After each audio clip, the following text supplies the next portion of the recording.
Hey guys, welcome back. Since Valentine's Day is in just a couple of days, I wanted to give some of my recommendations for romance books.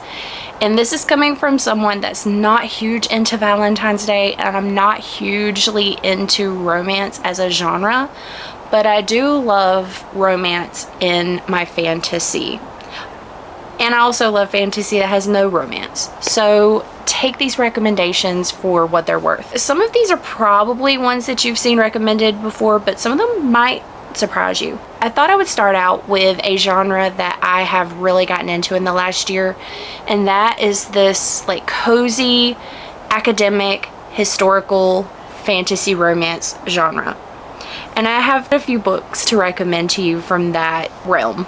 First up is The Ornithologist's Field Guide to Love. This is one of my top books from 2025. The whole field of ornithologists is going to be looking for this magic, mystical bird.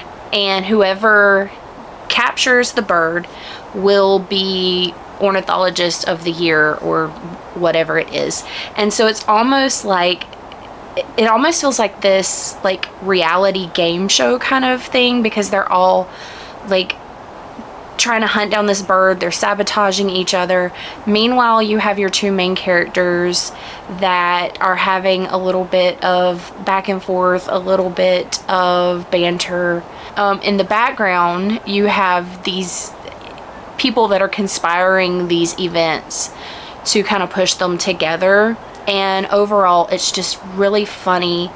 It's cute, it's cozy, and I definitely recommend this if you've never read it before. Another cozy romance is The Spell Shop. In this one, you have a librarian who, in the very beginning, the library is like under attack. They're trying to burn it down, and she takes some of the books and sails off with them to save them. However, she's not supposed to have done that. And then she goes back to her childhood home. She's trying to make a life there. She has a sentient house plant that's like her companion, but some things are going wrong with the magic, and the island is dying, and she will use those spell books to help try to fix that, but doing so is illegal. And so this is the story of her trying to make a life on her island, trying to help the people without the people knowing what she's doing, and also falling in love. So I really enjoyed this one, and I definitely would recommend it as a cozy Valentine's read. This is the book that started my foray into the historical cozy fantasy romance genre, and that is Emily Wilde's Encyclopedia of Fairies. So the series follows Emily Wilde, who is a professor that's studying fairies, and her colleague Wendell, and the trilogy really is one continuous story. She's researching fairy lore, and meanwhile the two of them are falling in love. She is very standoffish. He is the exact opposite of her in basically every way, and you know what they say, opposites attract. And so the trilogy is really the story of them falling in love, and I definitely would recommend it. Another one of my favorite books last year was Empire of Shadows. This is another one that is in that same kind of realm of academic historical fantasy romance. This one is one that I read in my Romancing the Books vlog last year, where I was trying out books that reminded me of like Indiana Jones, The Mummy, and Romancing the Stone, that kind of rom-com and adventure type movie, and this was the perfect embodiment of what I was looking for in that vlog. You have your main character Ellie, who discovers this map, and immediately people are trying to chase her to get the map, and so she runs away and is actually going to follow this map to see where it leads. She ends up getting the help of your male main character Adam, and they are like traveling through the jungle. they are in danger, but there's also these humorous moments, and I thought the whole book was just perfect. I will be reading the other 2 books in this series, and I want to say that I saw that there may be a 4th one coming out this year, so I'll definitely keep an eye out on that and let you know once I know more about that. If you want to read something that's like Indiana Jones and the Mummy, and it's got going around to places and trying to find hidden cities and going through like these ancient ruins and that kind of vibe, you, I think, will definitely want to read this one. Another book that I would recommend is Tusk Love. This is the one that exists inside the Critical Role Dungeons and Dragons world, and then somebody actually wrote the book. So the dust jacket is reversible, so it has like the in-world dust jacket, and then it has like the our-world dust jacket, which I thought was really cute. So in this one, you have your main character, Guinevere, and she is being sent to marry a wealthy man because her family has like lost all of their money and whatnot, and she ends, like, her caravan or whatever is attacked by bandits, and she is rescued by Oscar, who is half orc, and he at first does not want to have anything to do with her, but she's just so sweet and innocent, and eventually through their journey of him trying to get her back to her family, they do fall in love. And this was just a sweet, cute, wholesome love story, and I definitely would recommend this one. Next up is Rom-Com, which was another one of my favorite books last year. This was probably one of my most surprising 5 stars of last year. In this one, the zombie apocalypse has kind of like happened. Zombies are a thing, but they're like enclosed, and then there is a breach, and the main character, Edie, tries to save her next door neighbor from the zombies, but it turns out that her next door neighbor is actually a vampire, and so he ends up reluctantly escorting her to try to alert, you know, some type of authorities, because the alarm system that's supposed to let people know that the zombies have escaped never did go off. They're worried that the zombies are just gonna like go through all of the zones and just, you know, kill everybody, and so they want to make sure that that doesn't happen.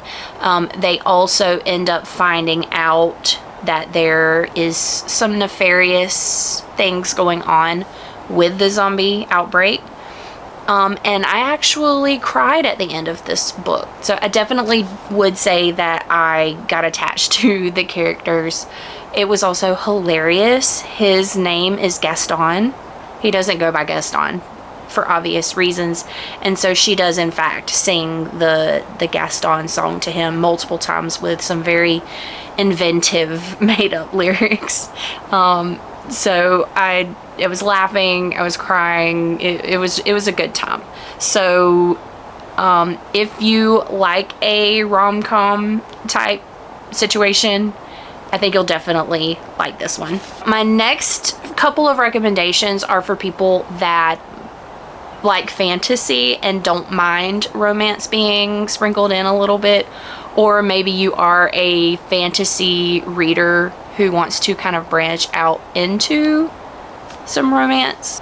So first up, I have Hemlock and Silver by T. Kingfisher. I would recommend this one if you're tired of the female protagonist being like an 18 or 20 something year old person. The main character in this one is 36, I believe. She's like in her mid-30s, and there is a little bit of an unexpected love story in here. I thought that it added the perfect amount to the story without taking anything away from it. It definitely, I think, blended the fantasy with the romance. So the plot of this one is that your main character, Anya, studies poisons, and so she regularly microdoses herself with poison in order to try different antidotes.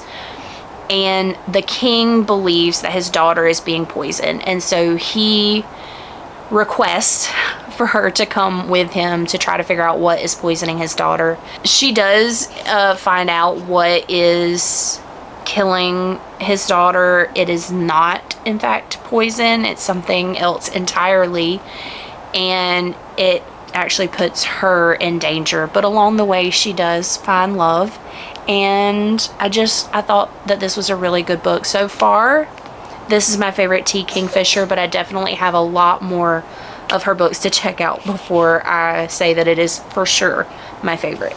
Next up is Tress of the Emerald Sea, and this one is definitely one for someone who loves fantasy and wants the romance to be tied in. The love story in this book is what is driving the characters to do what they're doing. Your main character, Tress, lives on an island where nobody can leave except like the governor or whatever of the island. Him and his family can and do end up leaving. And the two of them were friends, and then it kind of, as they got older, developed into something else. And when they come back and, you know, he has supposedly been taken by a sorceress, she decides to leave her island and go try to rescue him. So the concept behind this is, what would have happened if instead of Buttercup believing that Wesley had been killed by pirates, what if she had gone and tried to find him and rescue him? That is this story. It is a Brandon Sanderson, so of course you're going to have a lot of things like an intricate magic system, a lot of character interactions. There are secrets that your main character is going to uncover. There is a lot to it, but I definitely would recommend this for someone who likes to have a lot of fantasy and a little bit of romance. And another one that I would actually recommend is Yumi and the Nightmare Painter. This is Brandon Sanderson's most romance-centric story. Yumi and Painter meet under these unusual circumstances. They're from two separate worlds, and somehow they're able to see and communicate with each other. And this is another one where there is definitely a lot to it. The magic system, there's kind of two separate magic systems going on. So in Yumi's world, she has to like stack these stones, and it brings these like spirits that they can then use to like power things. And then Painter lives in a more metropolitan type world. So the magic systems are different, but as Yumi and Painter get closer and they're learning more about each other and they're learning about each other's problems and they start to kind of work together, they will realize that they are not quite as far apart or different as they first assume. I thought that this was a very unique story. This is another one that I cried at the end. This is definitely a romance story that I would recommend for someone who is a primarily fantasy or sci-fi reader. Finally, I think I have to recommend my favorite romance in the Cosmere, and that appears in the first era of Mistborn. So the first book is The Final Empire. It is a trilogy, and this is, again, for someone that loves fantasy. In this one, your main character, Vin, is kind of recruited into this kind of group of misfits that are trying to overthrow the Lord Ruler. It's a fantasy heist story with people that can drink metal and then use that to fly around. So if you like fantasy and you like to have a kind of romance subplot going on and you haven't read Mistborn yet, I definitely recommend that you check this out. Those are the 10 recommendations from someone who doesn't typically read romance, but doesn't mind having a little bit of romance in her fantasy. Having said that, I do have a vlog coming out this weekend where I not only read romance, it's erotic romance. And it was an interesting time. So definitely check out that video this weekend, and I will see you in another video soon. Bye guys.